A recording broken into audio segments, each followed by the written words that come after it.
அல்லாஹும்ம ஸல்லி அலா சய்யிதினா முஹம்மதின் வ அலா ஆலிஹி வ ஸஹ்பிஹி வஸல்லிம். அஸ்ஸலாமு அலைக்கும் வரஹ்மத்துல்லாஹி வபரகாத்துஹு. நீங்கள் நம்ம சேனலுக்கு புதுசாக வந்திருந்தா வீடியோ ஃபுல்லாக பாருங்கள். பிடிச்சிருந்தா சப்ஸ்கிரைப் பண்ணுங்கள்.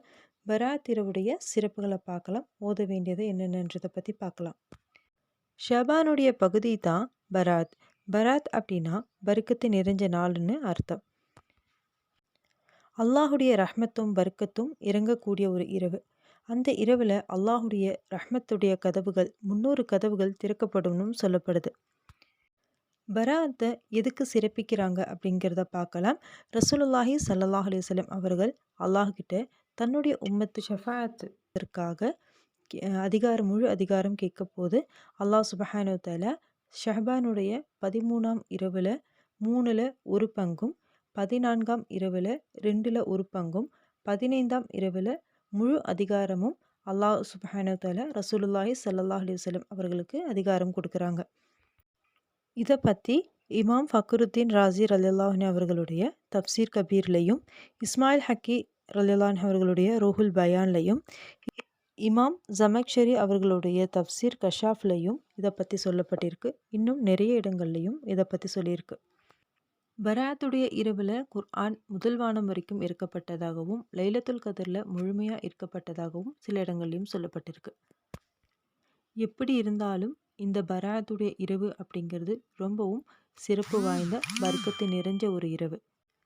நம்முடைய துவா ஏற்றுக்கொள்ளக்கூடிய 5 இரவுகள்னு சொல்லப்பட்ட இரவுகளில் இந்த 2 இரவுகளும் தொடர்ந்து வருது.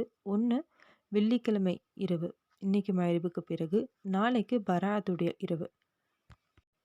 இந்த இரவுகளை நம்ம சரியாக உபயோகப்படுத்தினா அல்லாஹ் சுப்ஹானஹு வ தஆலா கிட்ட நம்ம கேட்கக்கூடிய துவாக்கள் அல்லாஹ் சுப்ஹானஹு வ தஆலா எந்த ஒரு தடையும் இல்லாமல் நிறைவேற்றி கொடுப்பான். பராத்துடைய இரவில் நம்ம ஓத வேண்டிய 2 சூறாக்களும் சில திக்ர்களும் இருக்குது. அதை பற்றி பார்க்கலாம். பராத்துடைய இரவில் நம்ம 3 யாசீன் ஓதுவோம். இதில் 3 யாசீன் தான் ஓதணும்னு இல்லை, எத்தனை யாசீன் வேணும்னாலும் ஓதலாம். குறைஞ்சது 3 யாசீனாவது ஓதணும். 3 யாசீன் ஓதி முடிக்கிற வரைக்கும் யாருக்கிட்டேயும் பேசாமல் நம்ம ஓதுறதுல கவனம் செலுத்தி ஓதணும். ஒவ்வொரு யாசீனுக்கு பிறகும் நம்ம துவா கேட்கலாம். முதல் யாசீன் ஓதுனதும் நமக்காகவும் நம்மளுடைய குடும்பத்தார்களுக்காகவும் ஆயுள்ள வர்க்கத்துக்கு வேண்டி துவா கேட்கணும். 2வது யாசீன் அல்லாஹ் சுப்ஹானஹு வ தஆலா நமக்கு கொடுத்துருக்கிற எல்லாமே ரிஸ்க்கு தான். அவன் கொடுத்த விஷயங்கள் எல்லாம் நிலைச்சு நிற்கிறதுக்காகவும், இன்னும் ரிஸ்கில் விசாலதை வர்க்கத்துண்டாவதற்காகவும் துவா கேட்கணும். 3வது யாசீன் ஈமானோட நமக்கு நல்ல மரணம் கிடைக்கிறதுக்காகவும், மரணம் அடைஞ்சவங்களுக்காகவும் துவா கேட்கணும். ஒவ்வொரு யாசீனுக்கு பிறகும் நம்ம அதுக்கான துவா கேட்கலாம். 2வது சூரா துஹான் நம்ம ஓதணும். ஷஹபான் 1லிருந்து 14 நாள் வரைக்கும் துஹானில் முதல் 8 ஆயத்துக்களை 15 முறை ஓதணும். அது ஓதாதவங்களாக இருந்தாலும் இந்த 15வது இரவில் 1லிருந்து 8 வரைக்கும் இருக்கிற ஆயத்துக்களை 30 முறை ஓதி அந்த சூறாவை ஓதி முடித்து அல்லாஹ்ட்ட துவா கேட்கணும். குர்ஆன் ஓத முடியாத பெண்கள் இருந்தால் நீங்கள் இந்த திக்ர்களை ஓதுங்க. அல்லாஹும்ம இன்னக அலீமுன் து அனாத்தின் லா தாக்கத்தலனா ஃபஅஃபு அன்னா பிஹில்மிக யா அல்லாஹ். இந்த திக்ரை 70 முறை ஓதணும். யா ஹய்யூ யா கையூம் பிரஹ்மதிக அஸ்தஈஸ். இந்த ஒரு திக்ரை 100 முறை ஓதணும். இந்த திக்ரை ரசூலுல்லாஹி ஸல்லல்லாஹு அலைஹி வஸல்லம் அவர்கள் தொழுகையில் சுஜூதில் ஓதியிருந்தாங்க. நமக்கு இதை மனப்பாடம் பண்ணாதான் நம்மளால் சுஜூதில் ஓத முடியும். அப்படி இல்லாத பட்சத்தில் நம்ம தொழுகைக்கு பிறகு இந்த ஒரு திக்ரை நம்ம ஓதணும். ரசூலுல்லாஹி ஸல்லல்லாஹு அலைஹி வஸல்லம் அவர்கள் தொழுகையில் இதை ஓதும்போது ஆயிஷா பீவி ரலியல்லாஹு அன்ஹா அவர்கள் கேட்டு இதை மனப்பாடம் செஞ்சு ஓதியிருந்தாங்க.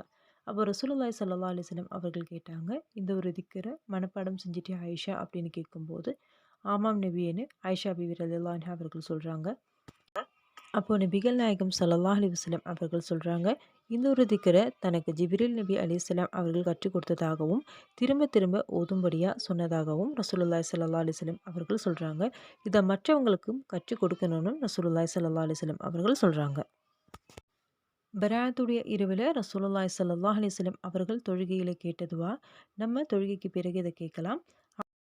அஊது பி அஃப்விக மின் இகாபிக வ அஊது பி ரிலாக மின் சுஹதிக வஅஊது பிக்க மின்க ஜல்ல வஜஹக லா உஹ்ஸி ஸனாஅன் அலைக்க அன்த கமா அஸ்னைத அலா நஃப்ஸிக. இதோட ரசூலுல்லாஹி ஸல்லல்லாஹு அலைஹி வஸல்லம் அவர்களுடைய மாதம் இது. ரசூலுல்லாஹ் பேரில் நம்ம ஸலாத்தையும் அதிகப்படுத்தணும். இந்த அமல்கள் எல்லாமே நாளைக்கு மகரிபுக்கு பிறகு செய்யணும். சனிக்கிழமை நமக்கு பராத்துடைய நோன்பு வரும். நமக்கு பராத்துக்குன்ற ஒரு நோன்பு கிடையாது. மாதத்தில் நமக்கு 13, 14, 15 வரக்கூடிய சுன்னத்து நோன்புகள் தான். அந்த 15வது நோன்பை ரசூலுல்லாஹி ஸல்லல்லாஹு அலைஹி வஸல்லம் அவர்கள் வச்சிருந்தாங்க. இந்த பராத்துடைய இரவில் இன்னும் நம்ம நிறைய ஓதலாம், தஸ்பிய தொழுகை தொழுகலாம், நம்ம நிறைய திக்ர்கள் சொல்லலாம், நிறைய அமல்களை செய்யலாம். அல்லாஹுடைய ரஹ்மத்தை பொழியக்கூடிய இரவு நம்ம வீணடிக்காமல் சரியான முறையில் உபயோகப்படுத்தி நம்மளுடைய ஹலாலான முராதுகளை அல்லாஹ்கிட்ட கேட்கலாம். இன்ஷா அல்லாஹ். அல்ஹம்துலில்லாஹி ரப்பில் ஆலமீன். அல்லாஹும்ம ஸல்லி அலா சய்யிதினா முஹம்மதினில் ஃபாத்திஹி லிமா உக்லிக் வல் ஹாத்திமி லிமா சபக நாஸில் ஹக் பில் ஹக் வல் ஹாதி இலா ஸிராத்திகல் முஸ்தகீம் வ அலா ஆலிஹி ஹக்க கத்ரிஹி வ மிக்தாரில் அலீம். உங்கள் குடும்பத்தாருக்கும் நண்பர்களுக்கும் இதை ஷேர் பண்ணுங்கள். இன்ஷா அல்லாஹ். அஸ்ஸலாமு அலைக்கும் வரஹ்மத்துல்லாஹி வபரகாத்துஹு.